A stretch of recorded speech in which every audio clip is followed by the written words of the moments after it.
ಭೂಮಿಕ್ 22 ವರ್ಷದ 20 ವರ್ಷ engineering college ಎರಡನೇ ವರ್ಷದ ಇಂಜಿನಿಯರಿಂಗ್ ಪದವಿ ಓದ್ತಾ ಇದ್ದಂತ ಒಬ್ಬ ವಿದ್ಯಾರ್ಥಿ ಕ್ರಿಕೆಟ್ ಫ್ಯಾನ್ ಅಂತ ಹೇಳ್ಬಿಟ್ಟು ಕೊಹ್ಲಿ ನೋಡಕ್ಕೆ ಹೋದಂತ ಸಂದರ್ಭದಲ್ಲಿ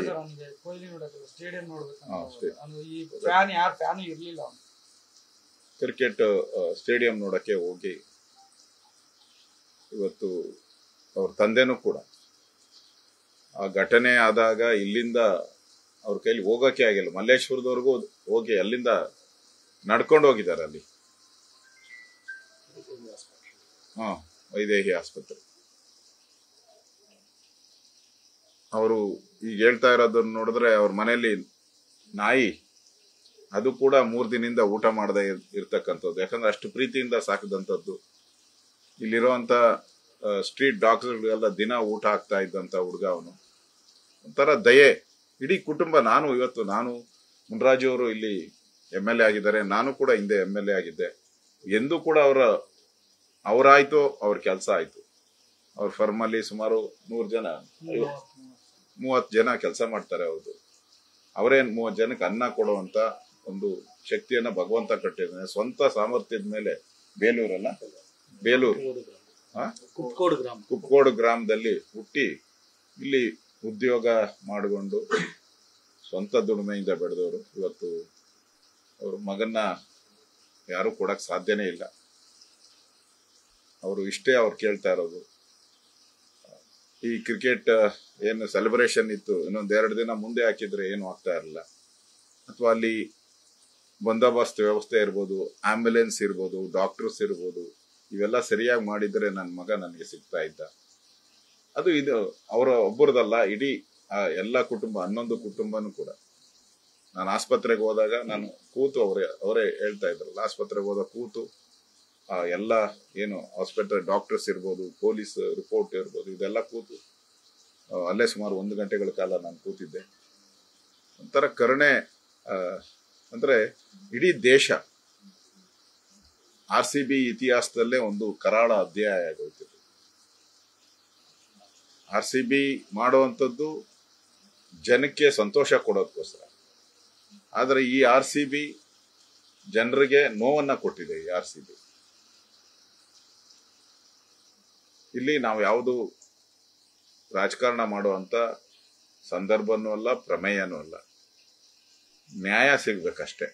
ಈ ತರ ಅವರು ನನ್ನ ಹತ್ರ ಮಾತಾಡಿದಾಗ, ಸರ್ ನನ್ನ ಮಗ ಇನ್ ಬರಲ್ಲ, ಆದ್ರೆ ಮುಂದೆ ಯಾರಿಗೂ ಹಿಂಗ ಆಗ್ಬಾರ್ದು ಸರ್, ಯಾರ ಮಕ್ಕಳಿಗೂ ಈ ತರದ ಒಂದು ಸ್ಥಿತಿ ಮುಟ್ಬಾರ್ದು ಸರ್. ನಾನು ನೋಡಿ ನನ್ನ ಜೀವನನ ಇನ್ನ ನಾನು 40-50 ವರ್ಷ ನಾನು ಹೆಂಗ್ ಸರ್ ಆ ಮಗುನ್ ಬಿಟ್ಟು ಕಳಿಯೋದು? ನಾನು ದಿನನಿತ್ಯ ಅದೇ ಜ್ಞಾಪಕ ಬರ್ತದೆ ಅಂತ ಹೇಳ್ತಾರೆ. ಅದರಿಂದ ಮುಂದೆ ಯಾರೇ ಇದ್ರು ಕೂಡ ಮುಂದೆ ಈ ತರ ಆತುರವಾಗಿ, ಈಗ ನಿಮಗೂ ಗೊತ್ತಿದೆ, ಪೊಲೀಸ್ ರಿಪೋರ್ಟನು ಬಂದಿದೆ, DCP ಲೆಟರ್ ಕೊಟ್ಟಿದ್ದಾರೆ, ಸರ್ಕಾರದ ಅಧಿಕಾರಿಗಳು ಮಾಡಬಾರ್ದು ಅಂತ ಹೇಳಿದ್ದಾರೆ. ಇಷ್ಟೆಲ್ಲ ಹೇಳಿದ್ಮೇಲೂ ಕೂಡ ಮಾಡಿದ್ರಿಂದ ಅನಾಹುತ ಆಗಿದೆ ಅನ್ನೋದು ಈಗ ಜಗಜ್ಜಾಹಿರಾತ ಆಗ್ಬಿಟ್ಟಿದೆ. ನಾವೇನ್ ಮುಚ್ಚುವ ಪ್ರಶ್ನೆನೇ ಇಲ್ಲ ಇದರಲ್ಲಿ. ಇಲ್ಲಿ ಏನೋ ಮಾಡಬಾರ್ದು ಅಂತ ಹೇಳಿದ್ರು, ಪೊಲೀಸ್ ರಿಪೋರ್ಟ್ ಕೊಟ್ರು, ಮಾಡಿದ್ದಾರೆ, ಅದಕ್ಕೋಸ್ಕರ ಆಗಿದೆ ಅಂತ ಜಗತ್ತಿಗೆ ಗೊತ್ತಾಗ್ಬಿಟ್ಟಿದೆ. ಆದ್ರೆ ಹೋದಂತ ಜೀವಗಳು ಇವರಿಗೆ ಬರಲ್ಲ. ಆದ್ರೆ ಅವರೆಲ್ಲರ ಆಸೆ ಅನ್ನೋದು ಮುಂದೆ ಈ ತರ ನಮ್ಮ ಮಕ್ಕಳಿಗಾದಂಗೆ ಬೇರೆಯವ್ರ ಮಕ್ಕಳಿಗಾಗಬಾರ್ದು. ಇದೊಂದು ಪಾಠ ಆಗ್ಲಿ, ಆ ದೃಷ್ಟಿಯಿಂದ ಸರಿಯಾದಂತ ತನಿಖೆ ಆಗ್ಬೇಕು, ನ್ಯಾಯ ಸಿಗ್ಬೇಕು ಅನ್ನೋ ದೃಷ್ಟಿಯಿಂದ ಬಂದಿದ್ದಾರೆ. ನಾವು ಕೂಡ 3 ದಿನದಿಂದ ನಾವು ಪ್ರಯತ್ನ ಮಾಡಿದ್ರಿ.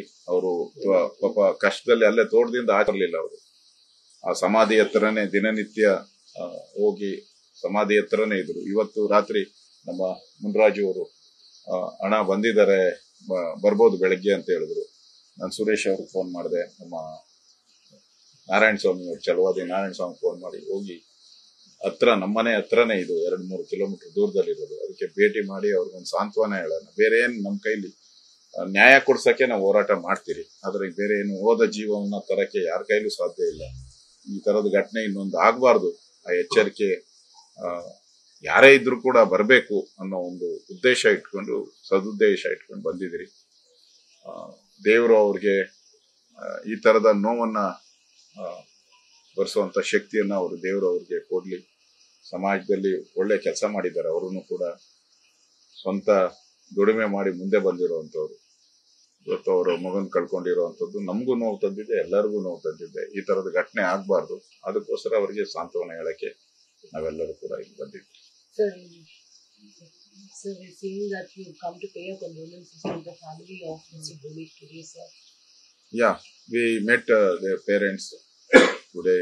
We really very sad thing for their family and entire Karnataka, entire nation. So here there is no politics. All the parents, their only intention, this happened to our family. My son, my daughter, no. But in future, this might be not happen. That is their statement. So we and our Chalwadi Narayan Swami, Suresh and Mundraju came for this house, very near to my house also. So it's a very sad thing. News first ನಿರ್ಭೀತಿಯಿಂದ ನಿಮ್ಮ ಪರವಾಗಿ.